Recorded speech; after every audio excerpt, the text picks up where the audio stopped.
آج کے جہاں ہم کمپیریزن کرتے ہیں، ہم دیکھتے ہیں کہ فلسطین کے مسلمان جس طرح ظلم ستم کی اس چکے میں پیسے جا رہے ہیں، اور جب ہم ان کی آوازاری سنتے ہیں، سوشل میڈیا پہ دیکھتے ہیں، یقین کریں دیکھا نہیں جاتا وہ کلپس، تو کیا ہماری امت مسلمان کو آج بھی شعور نہیں ہے؟ کیا یہ نبی کا کلمہ پڑھنے والے تو ہیں، لیکن اس کے باوجود کیا ہو گیا ہے کہ ان کی مدد بھی نہیں پہنچتی آپ کے ذہن میں؟ سر میں تو یہ کہتا ہوں کہ مطلب اگر آپ انٹرنیشنل میڈیا کو دیکھیں تو ہم مسلمانوں سے زیادہ جو غیر مسلم ہیں انہوں نے پروٹیسٹ کیا ہے. ہم نے تو کیا ہی نہیں ہے. مطلب ہمارا جذبہ ایمانی اس حد تک کم ہو چکا ہے کہ ہم لوگ پروٹیسٹ بھی نہیں کر رہے. ہم ایک مطلب اب دیکھیں کہ اس ٹائم اگر آپ پوری دنیا کی نگاہ دوڑائیں تو آپ کو جو اس وقت امت مظلوم نظر آئے گی وہ صرف امت مسلم ہی نظر آئے گی. مطلب ہر جگہ آپ دیکھیں کہ امت مسلمہ کا ہی خون اتنا ارزاں ہے کہ ہر جگہ اس کو بہایا جا رہا ہے. اور خاص طور پہ ابھی ان حالات میں جو کچھ فلسطین میں ہو رہا ہے مطلب دل اس کے اوپر خون کے آنسو ہوتا ہے.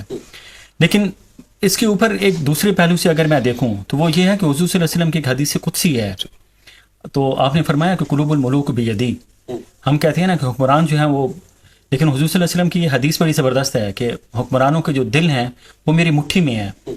جس طرح رعایا ہوتی ہے میں اس طرح ان کا دل بنا دیتا ہوں. تو میں یہ سمجھتا ہوں کہ سب سے پہلے ایز اے قوم جو ہے یا ایز اے امت ہم لوگوں کو اپنے آپ کو ٹھیک کرنا ہے. ہم نے اپنے آپ کے اندر مطلب دیکھیں فلسطین کے اندر جتنا خون بہہ رہا ہے مسلمانوں کا، کیا وہ ہمارے جذبہ ایمانی کو یا ہمارے ایمان کو جو ہے وہ اجاگر کرنے کے لیے کافی نہیں ہے؟ کیا ہمیں اس سے زیادہ اور خون کی ارزانی درکار ہوگی؟ تب ہمارا ایمان جو ہے وہ اجاگر ہوگا. جب ہمارے ایمان اجاگر ہو جائیں گے تو انشاءاللہ اللہ تعالیٰ انہی حکمرانوں کو یہ توفیق بھی دے گا کہ وہ اس کو روک بھی سکیں گے. شاندار شاندار. سب کیا کہ فلسطین کے مظلوم مسلمانوں کے لیے میں تو یہ کہوں گا کہ میں نہیں سمجھتا کہ عوام الناس میں کم ہی لوگ ہیں جن کے اندر جو ہے نا جذبہ ایسا نہیں ہے کہ ہم جو ہے نا فلسطین کے مسلمانوں کے ساتھ نہیں ہیں.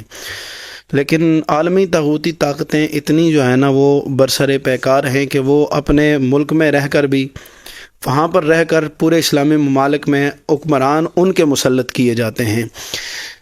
ڈاکٹر صاحب کی بات بھی درست ہے کہ عوام کے مطابق حکمران ہوتا ہے. تو میں یہ بھی کہوں گا کہ عوام نے اپنی طرف سے ہمارے ملک میں تو فیصلہ جو دیا تھا وہ اس کے مطابق فیصلہ نہیں آیا.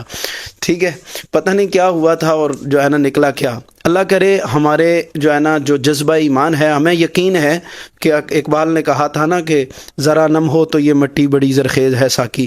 ہمیں بھی اس میں کہیں نہ کہیں چنگاری نظر آ رہی ہے. الحمدللہ پوری دنیا میں جہاں کہیں ظلم کے خلاف آواز اٹھتی ہے تو سب سے پہلے پاکستان کے لوگ اٹھاتے ہیں آواز. اگرچہ ہمارے حاکم جتنے بھی ہیں وہ ان کے ضمیر مردہ ہیں، وہ اس طرف بالکل نہیں آتے، لیکن عوام الناس اپنے جذبے کا بھرپور اظہار کرتی ہے.